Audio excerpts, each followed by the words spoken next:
শুভ সকাল বন্ধুরা, কেমন আছো তোমরা সবাই? আশা করি খুব ভালো আছো, আমিও ভালো আছি। আমি মামনি তোমাদেরকে সঙ্গে নিয়ে শুরু করছি আজকের ব্লগটা। তো দেখো, সকালে তো ঘরগুলো সব ঝাড় দেওয়া, ঘর মোছা কমপ্লিট হয়ে গেছে। আর কি বলো তো, বাবুকে নিয়ে ভাবছিলাম স্কুলে যাব, কিন্তু যাব না। কারণ ওই যে বলছিলাম যে শরীরটা একটু খারাপ, তো সেই কারণে আজকে আর ঘুম থেকে উঠতে একটু লেট হয়ে গেছে, ওই 5:30টার মতন বাজে।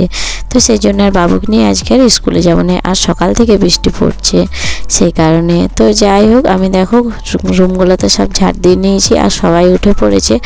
তো তারপরে দেখো বারান্দাটা ঝাড় দিয়ে নিয়েছি, ঘরগুলো সব মোছা হয়ে গেছে, এখন উঠানটা ঝাড় দিয়ে নিচ্ছি।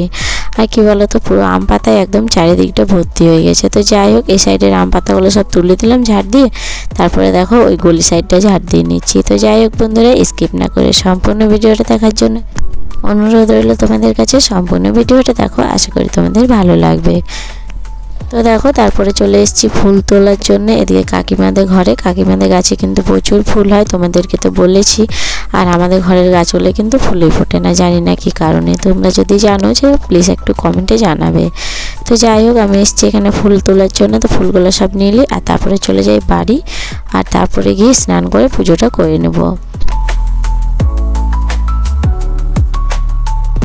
তারপরে দেখো ফুলগুলো নিয়ে তো চলে এসেছি, আর এসে পরে ভাতের ডেকচিটে মাটিটা লেপে নিচ্ছি, আর তারপরে গিয়ে স্নান করব। তো যাই হোক, আগে দেখো ভাতের ডেকচিটা ভালো করে মাটি লেপে নিচ্ছি, তারপরে যাব স্নান করতে।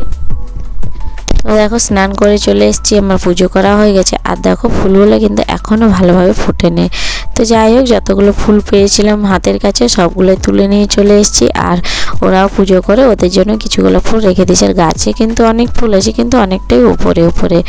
যাই হোক, আমার এদিকে পুজো করা কমপ্লিট হয়ে গেছে, আর তারপরে চলে যাবো আবার রান্নার দিকে। তারপরে দেখো এসেছে দিদি, ভাগ্নি সবাই এসে গেছে।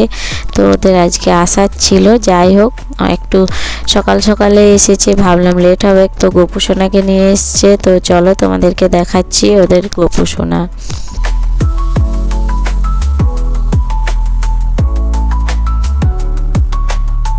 আর দিদির অবস্থা দেখো, দিদি কিন্তু কালকে দিদির ওখানে হাট ছিল, তো হাট থেকে অনেক কিছুই কিনেছে, সেই জন্য এতগুলো ব্যাগ বস্তা সব কিছু নিয়ে এসছে। আর জামাইবু আসেনি, দিদি ওরা বাসে করে এলো, আর তারপরে ভাই গেছিলো আনার জন্য। তো দেখো এদিকে গোপু সোনাকে কিন্তু এটার মধ্যে দেখো নিয়ে এসছে, এই ঝুড়িটার মধ্যে ঢাকা দিয়ে। তো যাই হোক, চলো আমরা এখন গোপু সোনাকে ঘরে রাখি।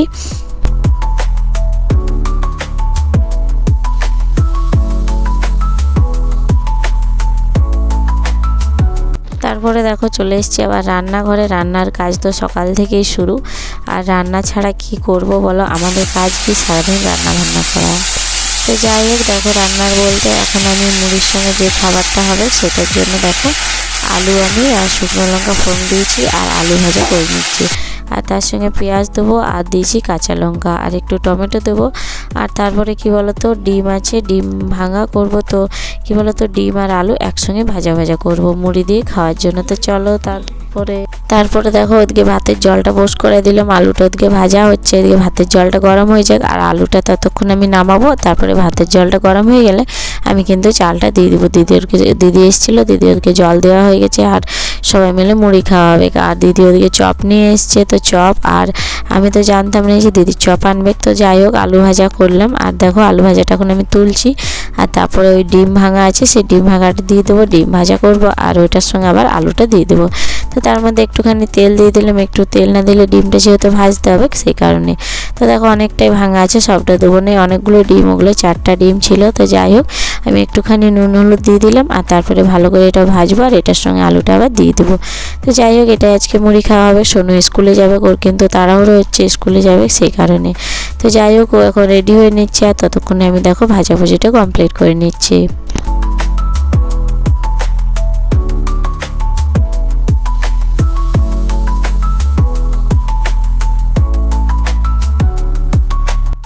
তো যাই হোক, ডিমটা ভাজা হয়ে গেছে। তারপরে দেখো যে আলুগুলো ভাজা ছিল, সেই আলু ভাজাগুলো কিন্তু আমি দিয়ে দিলাম ডিমের মধ্যে।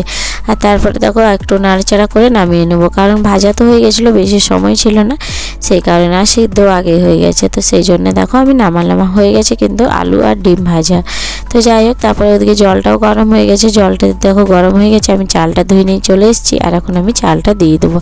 আর এখন কি বলো তো, অনেকগুলো করে চাল দিতে হচ্ছে, কারণ ওই যে মিস্ত্রি আছে সেই কারণে, ওরা কিন্তু ঘরেই ভাত খায়। তো যাই হোক, এদিকে চালটাও দিয়ে দিয়েছি। আর একটা ডাবুন এনে পরে দেখো একটু নাড়লাম, তারপর ঢাকা দিয়ে আবার রেখে দিলাম। তারপরে দেখো মুড়ি খাওয়ার জন্য নিয়ে নিয়েছি, এটা দেবো মাকে।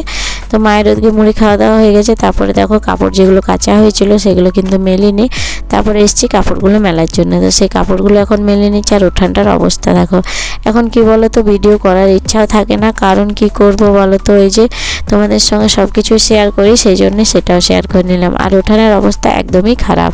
তো যাই হোক, তারপরে রান্নাঘরে এসে ডালটা বস করালাম। আর ওদিকে কুকারে ডালটা সিদ্ধ হচ্ছে, আমি কিন্তু এদিকে কাঠের উনানে দেখো সজনে ডাঁটা রান্না হবে চচ্চড়ি, সেটা কিন্তু সিদ্ধ হতে দিয়ে দিচ্ছি।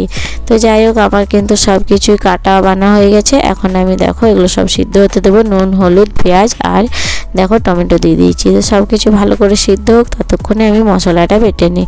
আর মশলা বলতে একটু আদা, রসুন, সরষে এগুলো বাটবো। তো তার মধ্যে দেখো মাছগুলো কিন্তু ধোয়া হয়ে গেছে, বাবা মাছ নিয়ে এসেছিলো, মা মাছগুলো ধুয়ে নিয়েছে। আমি কিন্তু দেখো মাছগুলোর মধ্যে নুন, হলুদ মাখাবো। যাই হোক, নুন হলুদটা মাখাবো, তারপরে কি মাছগুলো ভাজবো। আর ওদিকে কিন্তু আমি সিদ্ধ হতে দিয়েছি, তোমরা দেখলে কাঠের উনানের মধ্যে। তো যাই হোক, আমি এদিকে দেখো মাছটার জন্য নুন হলুদটা মাখাচ্ছি। তেলটা কিন্তু গরম করে নেবো, কড়াইটা আমি আগেই বস করেছি গ্যাসের মধ্যে। আর তারপরে সব কিছু ভালো করে মাখানোর পরে এগুলো দিয়ে দেবো তেলে, তারপরে গিয়ে আবার মশলাটা বাড়বো। তো দেখো তেলটা গরম করে নিচ্ছি, কড়াইটা গরম হয়ে গেছে। আর তেলটাও দেখো গরম হয়ে গেলে একটু দিয়ে দিলাম রিফাইন, আর তারপরে দিলাম সরষের তেল। যেহেতু অনেকগুলোই মাছ আছে, অনেকটাই তেল লাগবে, তো 2 রকমের তেল দিয়ে দিলাম। আর তারপরে দেখো মাছগুলো এখন আমি দিয়ে নিচ্ছি।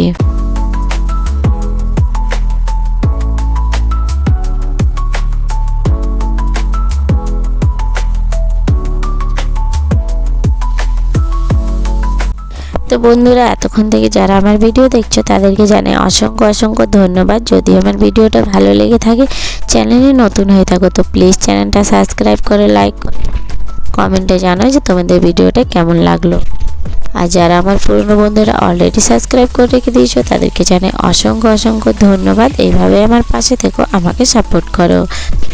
আর সুন্দর সুন্দর কমেন্ট করার জন্য অনেক অনেক ধন্যবাদ। তো যাই হোক, দেখো মাছটা এদিকে ভাজা হয়ে গেছে, আরও কিছুগুলো আছে, সেগুলো কিন্তু তেলের মধ্যে দিয়ে দেবো।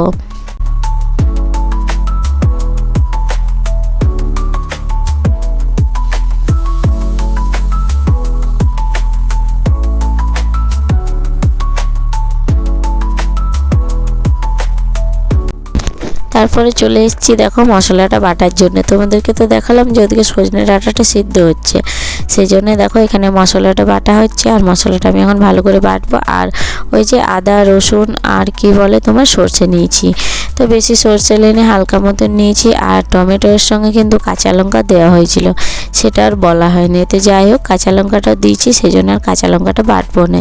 তো ভালো করে মশলাটা বাটবো। আর ওদিকে তো মাছটা দেখলে তোমরা যে দিলাম ভাজতে, তো চলো মাছটা একবার দেখি। তো দেখো মাছটা একবার আর একবার আমি উল্টে পাল্টে দিচ্ছি, কারণ কি বলো তো, একই লাগা যদি আমি মশলাটা বাটি তাহলে আবার মাছটা পুড়ে যাবে, সেই কারণে আরেকবার আমি চলে গেছিলাম মাছটার কাছে। তারপরে দেখো চলে এসেছি আবার মশলা বাটার জন্য। তো মশলাটা আমার বাটা হয়ে গেছে। আর আজকে একটা দুঃখের বিষয় কি জানো তো, যে টাইম কলে জল দিল, কিন্তু ওই যে 10-15 মিনিট, মানে স্নান করেছি আমি ওই ঘরের জলে, আর কাচাকুচি করা হয়েছে, আর তারপরে আর কি জল বন্ধ। তো জানো তো, ঘরে কিন্তু এক ফোঁটাও জল নেওয়া হয়নি। তো যাই হোক, কী করা যাবে, কালকে যদি জল দেয় তখন কালকে নিয়ে নেবো। আর দেখো এদিকে আমার মশলাটা বাটাও হয়ে গেছে। তারপরে দেখো ওই সজনে ডাঁটাটা সিদ্ধ হতে দিয়েছিলাম, সেটার মধ্যে দিয়ে দিলাম যে মশলাটা বাটলাম, সেই মশলাটা আর একটুখানি জিরে আর লঙ্কার গুঁড়ো। তারপরে দেখো নামাচ্ছি, ভাবলাম যে জামটাতে নামাবো, কিন্তু না, অনেকটাই ছোট, তারপরে আবার পড়ে যাবে, হাতে লাগবে, সেই কারণে আর ওইটাই নামালাম না, থালাটাতে নামালাম। তারপরে দেখো কড়াইটা ভালো করে পরিষ্কার করে ধুয়ে নিচ্ছি। আর তারপরে গিয়ে একটু তেল আর লঙ্কা ফোড়ন দিয়ে, পেঁয়াজ ফোড়ন দিয়ে আর কি ছকে নেবো। তো দেখো তেল দিয়ে দিলাম। আর ডিবাটায় দেখলে তেলটা কিন্তু একদমই বাড়ন্ত, আবার তেল ঢালতে হবে। আর মা ওদিকে মানে মাছটা রান্না করছিল, আমি তো মাছটা ভেজে দিয়েছি। তারপরে দেখো 5 ফোড়ন শুকনো লঙ্কা আর পেঁয়াজ দিয়ে দেবো। আর এটা দিয়ে আমি যে সবজিটা সিদ্ধ করে রেখেছি সেটা কিন্তু ছকে নেবো। তো যাই হোক, ওটা দিলে কিন্তু আমার এই তরকারিটা রান্না পুরোপুরি কমপ্লিট হয়ে যাবে। আর ওদিকে মা রান্না করছে মাছটা, তো মাকে আমি পেঁয়াজ টমেটো সব কিছু দিয়ে দিলাম। আর এখন মশলার ডিবাটাও কিন্তু মাকে দিয়ে আসবো, কারণ মশলা আর আমার লাগবে না সেই কারণে, কারণ মায়ের এখন মশলার দরকার। তো যাই হোক, মা আজকে গ্যাসে রান্না করছে আর আমি এখানে সিদ্ধ হতে দিয়েছিলাম, সেই জন্য দেখো আমি এখানে কিন্তু এই তরকারিটা ঝুঁকে নিচ্ছি। তো যাই হোক, ডাঁটার তরকারি খেতে ভালোই লাগে, কিন্তু কি বলো তো, ওই যে বেশি খেলে আবার প্রেশার কমে যাবে। আর আমার এমনিতেই কিন্তু জানো তো লো প্রেশার, তো সেই কারণে কিন্তু আমি খাই না, ওই একটু আধটু খাই, আর বাকি মা খায়, বাকি সবাই খায়, আমি আর আমার যা আমরা কিন্তু কমই খাই। তো যাই হোক, অনেকটাই রান্না করা হয়, কারণ ওই যে মিস্ত্রি আছে তাদেরকেও তো দিতে হবে সেই কারণে। তো দেখো মশলার ডিবাটা কিন্তু মাকে দিয়ে এলাম, আর তারপরে একটুখানি দেখো সবজিটা নাড়াচাড়া করে হয়ে গেছে রেডি। আর এখন আমি কিন্তু নামাবো, আর তারপরে বাকি রান্নাগুলো করে নিই, তারপরে তোমাদেরকে দেখাচ্ছি কী কী রান্না হলো আজকে। তো বন্ধুরা, কী কী রান্না হয়েছে দেখো, মাছের ঝোল হয়েছে, সজনে ডাঁটার চচ্চড়ি হয়েছে, এদিকে ডাল হয়েছে, আর সকালের আলু ভাজা ছিল সেটাও আছে, আর এদিকে দেখো আলু পটলের সবজি হয়েছে, আর পুদিনা বাটা হয়েছে। তো যাই হোক, ওদিকে সব রান্না বান্না তো কমপ্লিট হয়ে গেছে, আর আমি সব কিছু কিন্তু ওই পুকুরের মধ্যে ভিজতে দিয়ে এসেছি বাসনগুলো, তারপরে আর কি ধোয়াধুয়ি করব। তো এখন ভাবলাম যে না, বাসনগুলো একটু ভিজুক, আর এর মধ্যে আমি গ্যাসটা পরিষ্কার করে নিচ্ছি। আর দেখো উনুনটায় কত এখনও আগুন আছে, সেই জন্য কিন্তু উনুনটা এখনও আমার লেপা হয়নি, কারণ কি বলো তো, এত আগুনে কি লেপা যায়। আর দেখো মেঘের অবস্থা, মানে কি বলবো, এখন মনে হচ্ছে যেমন সে সন্ধে হতে চলে, কিন্তু না, জানো তো এখন বাজে ওই 12:30 মতন, কিন্তু কি করা যাবে, এরকম অবস্থা, সারাদিন বৃষ্টি পড়ছে একটু একটু করে। তো যাই হোক, এখনও আবার শুরু হয়ে গেছে, দেখো তোমরা হয়তো ওই পুকুরের জলটাতে দেখতে পাচ্ছ যে একটু একটু করে বৃষ্টি পড়ছে। যাই হোক, গ্যাসটা পরিষ্কার করেছি, উনানটা বাকি আছে, উনানটা দেখলে অনেকটাই আগুন ছিল সেই কারণে। তো যাই হোক, দেখো এদিকে আমি সব বাসনগুলো মাজা হয়ে গেছে, আমি ভালো করে ধুয়ে নিচ্ছি, আর তারপরে যে কালিগুলো আছে সেগুলো মাজবো, যেরকম ভাতের ডেকচি কড়াই এগুলো আছে সেগুলো ভালো করে মাজবো। তো দেখো কড়াইটা তুলে নিলাম, আর কি বলো তো, অনেকক্ষণ আগে ভিজতে দিয়েছিলাম তো, আর মাটির লেপা ছিল, সেই জন্য দেখো খুব সহজে কিন্তু কালিটা উঠে গেল। তো যাই হোক, এদিকে আমার কড়াইটাও মাজা হয়ে গেছে, তারপরে তুলে নেবো ভাতের ডেকচিটা। আর জানো তো, একটা খুন্তি ছিল জলের মধ্যে, সেটা বুঝতে পারিনি। তো যাই হোক, আর দেখো ভাতের ডেকচিটা কিন্তু আরও বেশি সহজে উঠে গেল, কারণ কি বলো তো, ভাতের ডেকচিটা তেল তেল থাকে না সেই কারণে। তো যাই হোক, আমার দেখো ভাতের ডেকচিটাও মাজা হয়ে গেল, আর আমি এখন ভাতের ডেকচিটা ধুয়ে নিলাম, বাসনগুলো সব ধোয়া হয়ে গেছে। তো চলো ঘরে চলে যাই। আর অবস্থা দেখো, তারপরে আবার তোমাদেরকে তো বললাম যে বৃষ্টি পড়ছে, আবার শুরু হয়ে গেছে, তো ভাবলাম না আর কাপড়গুলো কিন্তু বাইরে রাখবো না, কারণ সারাদিনই বৃষ্টি পড়ছে, তো সেই জন্য দেখো কাপড়গুলো তুলে দিলাম। তো যাই হোক, তারপরে দেখো এখন বাবুকে বসালাম ভাত খাওয়ার জন্যে, বাবুকে স্নান করায়নি, হ্যাঁ গা হাত মুছিয়ে দিলাম, আর তারপরে তেল মাখিয়ে দিয়েছি, আর দেখো জামা প্যান্টটা চেঞ্জ করে দিয়েছি। আর বাবু এখন বাবার ফোনটাতে গেম খেলছে, আর কারেন্ট নেই জানো তো, আর কারেন্ট নেই, সেই জন্য দেখো বাইরে বসে বসে খাওয়ানো হচ্ছে, আর কত বৃষ্টি পড়ছে। এখানে শেষ করলাম।